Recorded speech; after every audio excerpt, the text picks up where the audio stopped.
Assalamualaikum warahmatullahi wabarakatuh. Perkenalkan, nama saya Siti Nurjana dengan NIM B1B1210141, Prodi Ilmu Pemerintahan, Fakultas Hukum, Universitas Jambi.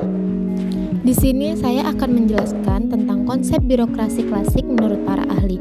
Di sini saya mengambil yaitu Mosca and Michels, Max Weber, dan Karl Marx. Yang pertama, saya akan menjelaskan konsep birokrasi klasik menurut Mosca and Michels.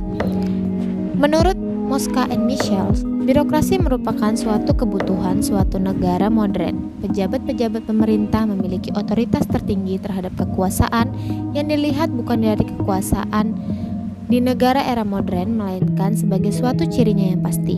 Secara eksplisit, Mosca memandang negara sebagai sui generis. Namun, jika seseorang memandangnya sebagai suatu contoh kategori yang lebih dekat, suatu organisasi, dan meneliti ciri-ciri umum struktur organisasi modern, maka dapat muncul serangkaian alasan yang lebih mendasar. Mosca tidak mempercayai tentang pendapat yang mengatakan bahwa monolitik merupakan kelas yang sangat berkuasa. Mereka menolak pendapat para kaum Marxis mengenai identitas atau orientasi kepentingan masyarakat dengan strata kelas yang sama. Kan ia sangat memberi kemungkinan bagi kebebasan tergantung pada diferensiasi kelas yang berkuasa. Apabila birokrasi tersebut memonopoli kekayaan dan kekuasaan militer, ia menyebutnya dengan absolutisme birokratik. Bentuk pemerintahannya adalah despotisme dalam bentuknya yang paling jelek. Kita mendapati oligarki yang sangat kuat, yang makin mendekap semua peluang daripada yang pernah terlihat. Adalah penting bagi bahwa birokrasi dibatasi oleh badan-badan perwakilan melalui mekanisme pemberian suara pada pemimpin kekuasaan sosial yang berbeda dapat dengan sendirinya dipilih untuk badan-badan seperti itu. Dengan cara ini, kelas yang berkuasa merupakan suatu refleksi beberapa kepentingan dan bakat yang berbeda dalam suatu masyarakat. Mosca hanya mengisyaratkan alasan-alasan untuk mendudukan birokrasi dalam kelas yang berkuasa di negara modern. Di dalam buku Political Parties 1911, Michel membicarakan tema tersebut. Yang kedua, di sini saya akan menjelaskan konsep birokrasi klasik menurut Max Weber. Menurut Max Weber, suatu birokrasi atau administrasi mempunyai suatu bentuk yang pasti di mana semua fungsi dijalankan dalam cara-cara yang rasional. Weber memandang birokrasi merupakan hubungan kolektif dengan golongan pejabat, kelompok tertentu yang berbeda sehingga setiap pekerjaan berdampak pada semua jenis organisasi. Organisasi di sini merupakan yang paling jelas terjemahannya, tetapi di dalam kasus apapun, Verban memiliki konotasi khusus bagi Weber. Ia diartikan sebagai suatu tatanan yang memiliki hubungan sosial dengan mempunyai tugas masing-masing. Tulisan Weber tentang birokrasi adalah jauh lebih penting daripada seluruh sumbangan pemikiran yang sudah kita diskusikan. Namun demikian, terdapat kekurangan rincian pemaparan dari karyanya, seperti penolakannya yang jelas-jelas tanpa alasan terhadap ide-ide tertentu di suatu pihak, atau adanya diskusi kritis terhadap beberapa fragmen karyanya di pihak lain.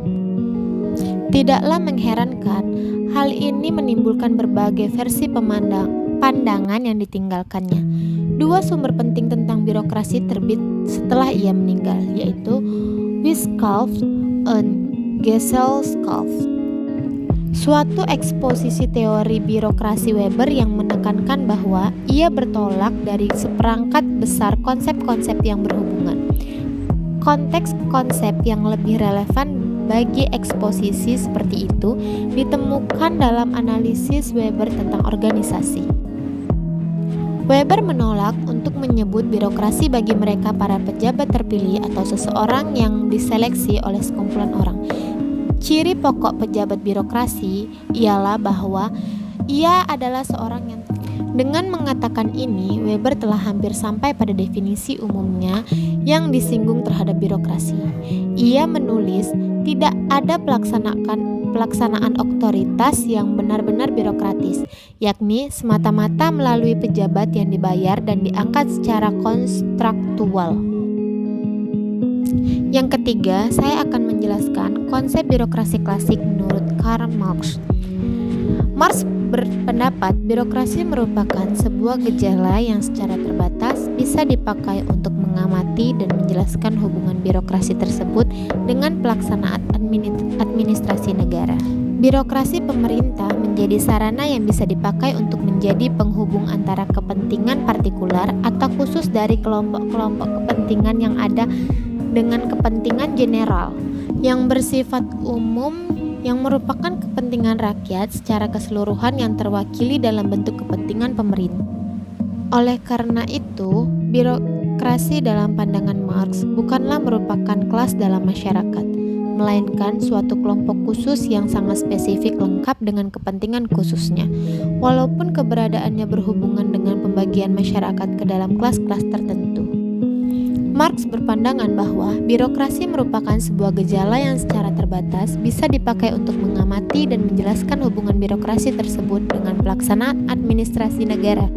Menurut Marx, teori birokrasi sebenarnya tidak lebih dari teori berisikan pemahaman yang berisi kerangka berpikir tentang perjuangan kelas, krisis kapitalisme, dan pengembangan komunisme.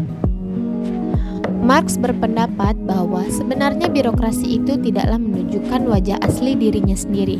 Menurut Marx, negara itu pada kenyataannya tidak pernah menjadi wakil dari kepentingan umum yang dimiliki rakyatnya. Bahkan, Marx mengatakan bahwa kepentingan umum itu sebenarnya tidak ada. Yang ada hanyalah kepentingan khusus yang sangat kuat sehingga kemudian dia mendominasi kepentingan khusus lainnya. Sekian dari penjelasan saya mengenai konsep birokrasi menurut para ahli yang dijelaskan tadi. Kurang lebihnya mohon maaf. Wabillahi taufiq wal hidayah. Wassalamualaikum warahmatullahi wabarakatuh.